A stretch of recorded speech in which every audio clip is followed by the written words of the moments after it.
Hello everybody, good morning. It's Andrea, nutritional therapist, helping ladies during perimenopause and menopause. How are you all doing today? Hope you're having a good week. It's getting colder, I can feel it getting colder this week. But I think it's got a bit of sunshine today, which is great.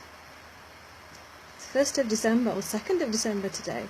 Can't believe we're into December already. You're probably all opening your advent calendars. You probably see mine behind me here. Yes, I'm a big kid. I like to open my advent calendar. Okay, so we've been talking about the 4 hormones that can cause imbalances in during perimenopause and menopause. The first one was cortisol. Then we talked about insulin, and today I'm going to talk about the thyroid.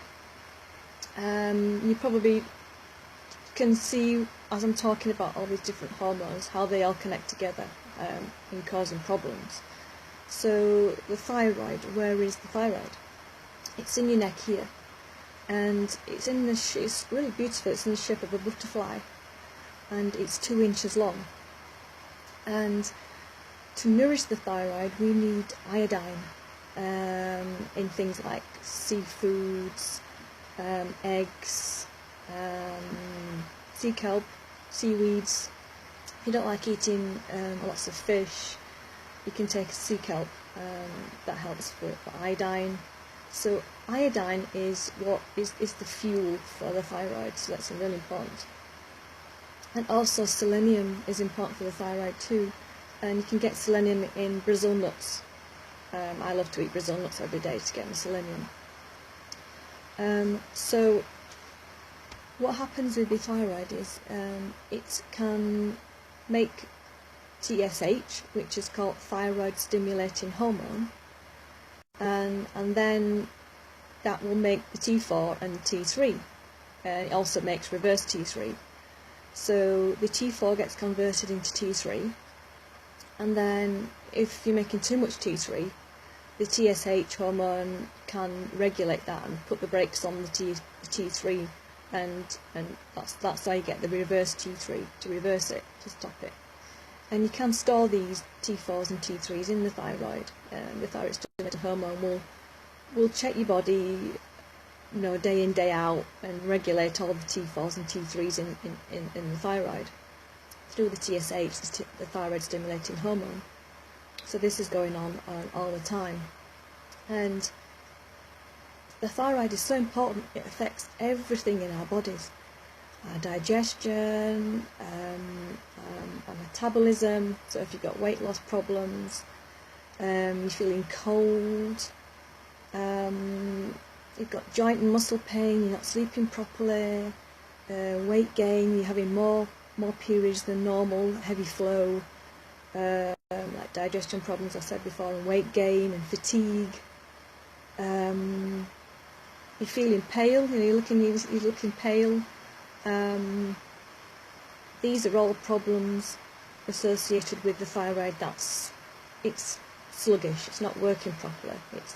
It's a condition called hypothyroid. It's an underactive thyroid, and those are the symptoms that you can get.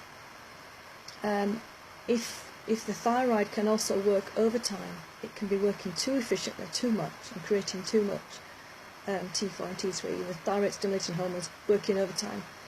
That can also cause symptoms reversing the hypo, and that's called hyperthyroid. And you can be having lots of weight loss and feeling hot, you've got rapid heartbeats, palpitations, you're feeling jittery, on edge and nervous and irritable, you've got muscle weakness, you can't sleep as well, you've got eye problems, your eyes are more prominent and they look like they're quite bulging to your eyes. That's hypothyroid. And also I did mention that some of the symptoms in hypothyroid, the underactive thyroid, is for hair thinning, especially on your outer eyebrows. You notice that outer eyebrows are thinning. That's an underactive thyroid as well. So if we can look after our thyroid and nourish it and reduce our stress levels. So I talked about stress again in insulin and cortisol causing stress. Cortisol is our stress hormone, so we need to make sure that our stress hormone is kept under control. We're trying to reduce our stress levels as much as we can, because that is going to affect the thyroid from working and from blocking the thyroid from working properly. Also, what else can block the thyroid from working properly is estrogen, if your estrogen levels are too high. Now, if some of you ladies have got a bit more fat around your bones, you're a bit got a bit of weight, and you need to lose, because fat will store estrogen, so you're probably more prone to have high estrogen levels if you've got more weight on. Like myself, I'm quite skinny. I'm quite lucky, it runs in my family, so I have to be careful I don't drop, I don't get too skinny and I have some fat, because my estrogen levels will go too low, and that's not good either. So yeah, try and keep the estrogen levels low by you can do a lot with your estrogen in your diet, and I'm going to talk about more about estrogen in the next video next week. You've probably been to the doctors as well about your thyroid and had it tested, and your doctor said, well, everything's fine, your tests are normal. So that's more a sign that you have high estrogen and high stress and cortisol. That's affecting the thyroid. Because your thyroid's fine, it's healthy. It's just your stress levels and high estrogen are blocking it from working properly. It's being sluggish. That's what you can look at. Try and reducing that to make the thyroid to work better. You can also create it's an autoimmune condition called Hashimoto's thyroiditis, and that's a condition where it's an autoimmune condition where your body starts attacking itself. It can create antibodies against your thyroid, so your body will start attacking your thyroid because it's creating an antibody there. So an autoimmune condition is caused by gut problems. If you have something called a leaky gut, it's where your gut's not healthy, it's not strong, and it's leaking food particles into your bloodstream. So those food particles that are getting into your bloodstream can create antibodies and bacteria and virus in your bloodstream, and your body's attacking it, and over time it will recognise this same antibody that's getting into your bloodstream, and it can attack the thyroid, can attack any part of your body and create an autoimmune condition.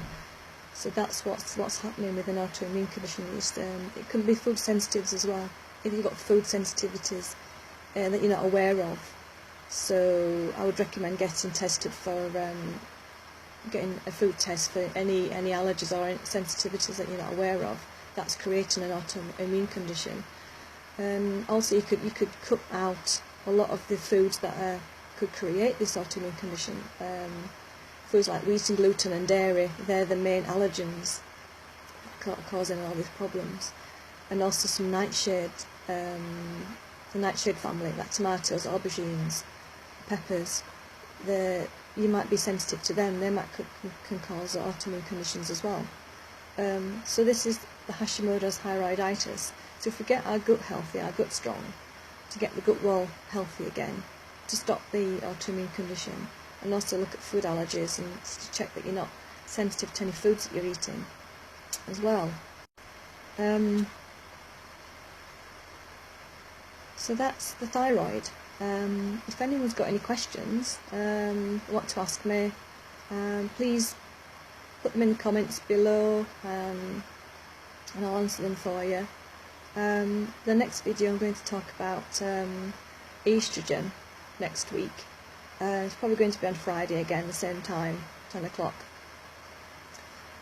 So I hope you're going to have a good weekend, and I'll see you all again next week. So see you later. Bye for now.